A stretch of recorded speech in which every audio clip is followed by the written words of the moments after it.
This is happiness, to be everything at once. Be unblinded, be unlearned, be unbridled and unburned.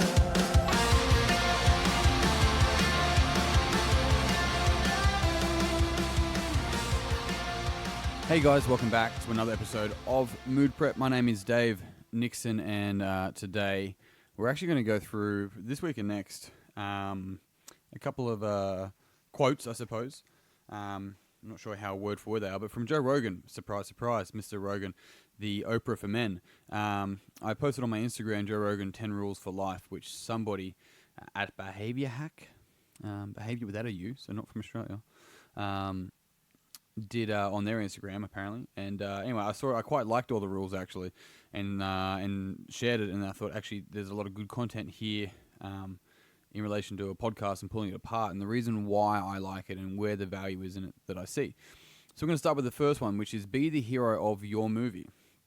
And interesting enough, in each rule, there's a part that's somewhat highlighted, or it's a different color. It's in the white writing. There's some white and there's some green. So be the hero of is in white, and then the emphasis is on your movie. Why is the emphasis on your movie? It's a very good question. Well, I guess it's because this is currently your movie.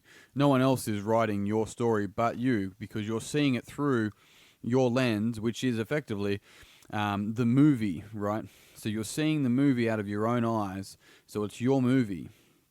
And what happens is that it's actually this movie shot in first person, surprising enough, and more often than not, when we hear the stories of people that are, maybe they're complaining, maybe they're waiting for the right moment, maybe they're pointing out all the difficulties of the world and their life.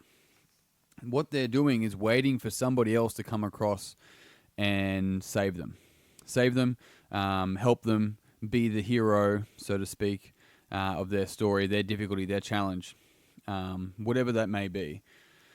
And the really hard part of this, I guess, is that there's a lot of people who aren't even putting themselves as one of the main characters in their life, let alone the main character. And people go, oh, well, I've got children, or there's people at work, there's bosses I have to appease, parents, so on and so forth. But at the core of it, it's understanding that we are still the main character in our own movie, documentary, if you want to think of it like that. I know Rogan's quoted for another time saying,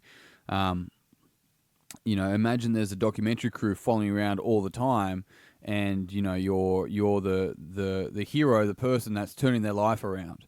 It's like, behave in that manner, and I mean that's pretty interesting. There's a lot to unpack in that, but looking at just be the hero of your own movie space of like, well, first thing we have to understand, it's our fucking movie, and we create what experience we want to see, what lens we want to see that through. We choose that. There's a heap of fucking influences, yes, especially from our youth and so forth, but at the core of it, we choose what lens we want to see reality through. And then at what position we want to put ourselves. Are we putting ourselves as a second position? Are we playing like a supporting actor or actress? Are we just an extra in the background of a movie of everyone else that's so much more important, and we're just here to make sure that we're filling in the fucking rest of the shit? We're the 1%, right, of, I don't know, man. It's like, how long can we do that until we realize no one's fucking coming to save us? No one's coming to fight our fight. No one's coming to pull us out of the trenches. No one's coming to do all the hard work. And that's different for each person. Hey, the hard work's different for each person, but no one's coming to do it for us. No one's coming to teach you about money to get you the fuck out of the hole that you're in. No one's coming to love you when you don't even love yourself. I'm sorry, mate. It's not happening. If they come and love you when you don't love yourself, they're not loving you. They're not loving you because you're not showing them you. And that's a hard fucking thing. How do I love myself? It's a great question. Well, firstly, you got to make sure you're the main fucking character. You're the main lead actor of your movie. And then you have to go about doing the work to become the hero or the shero, it's a common thing nowadays, Jesse, of our movie. What happens if we don't? Well, happens if we don't is that it'll go straight to VHS. A lot of millennials won't get that. But if we don't, the reality is that we will never be saved, because there's no hero coming to save us. That hero is us. And the saving that is required is the work. The work will save us. The work turns us into the hero. It turns our life around. And the work varies for each and every single individual. I had a conversation with a friend just the other day, and I have a feeling he might listen to this, but he was looking at his current situation, and I'm like, mate, you keep on fucking skipping school. And he just looked at me funny. I'm like, you hear all the things you want to learn, but you're skipping school, mate. He goes, I don't go to school. I'm like, I know. It's like you got fucking hours during the day.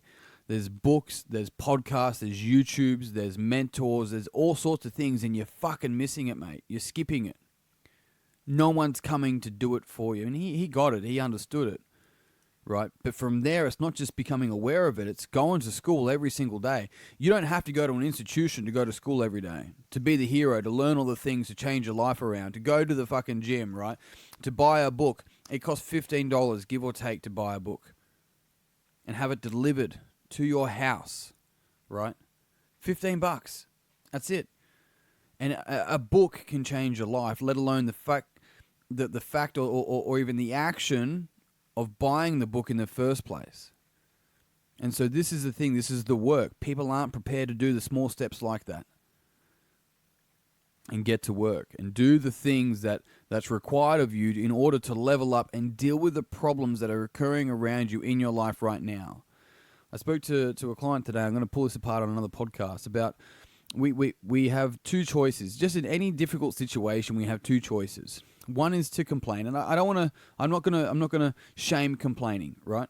It's a path a lot of people take, and I think we all have taken it at some point, right?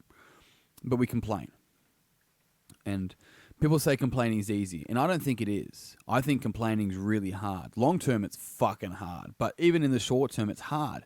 It feels heavy. There's a lot of tension, right? It's projecting almost a form of hatred of some sort, right? Complaining is really hard. It's not easy. And so the other route is the work. Now, the work is different, once again, for each individual, but the work is also hard. In fact, it's a bit harder in the beginning. So both routes are hard. This is where I say to people, you have to choose your hard. Which one are you more prepared to live with? The difficulty of complaining and being in that space, playing the victim of a situation every single fucking day, or you go down the other path of work, whatever work is for you, and you know what it is. Deep down, you know what it fucking is. You can ask me the question, you can ask someone else a question, but you know what it is that you need to do in order. Right, if you really want to fucking know, you ask the question wanting to know the answer, you'll hear it come up, right?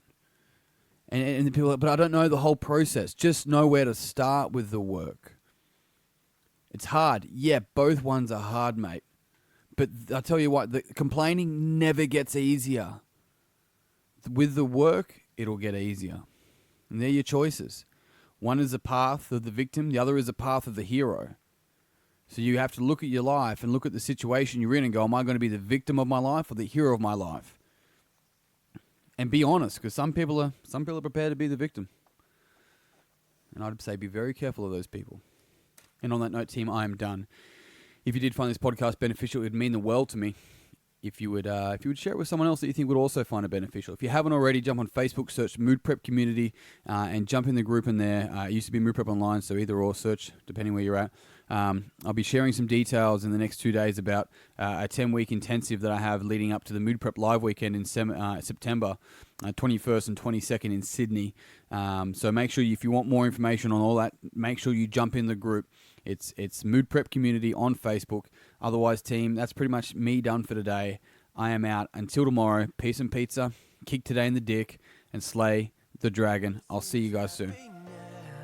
To be everything at once, be unblinded, be unlearned, be unbridled and unburned.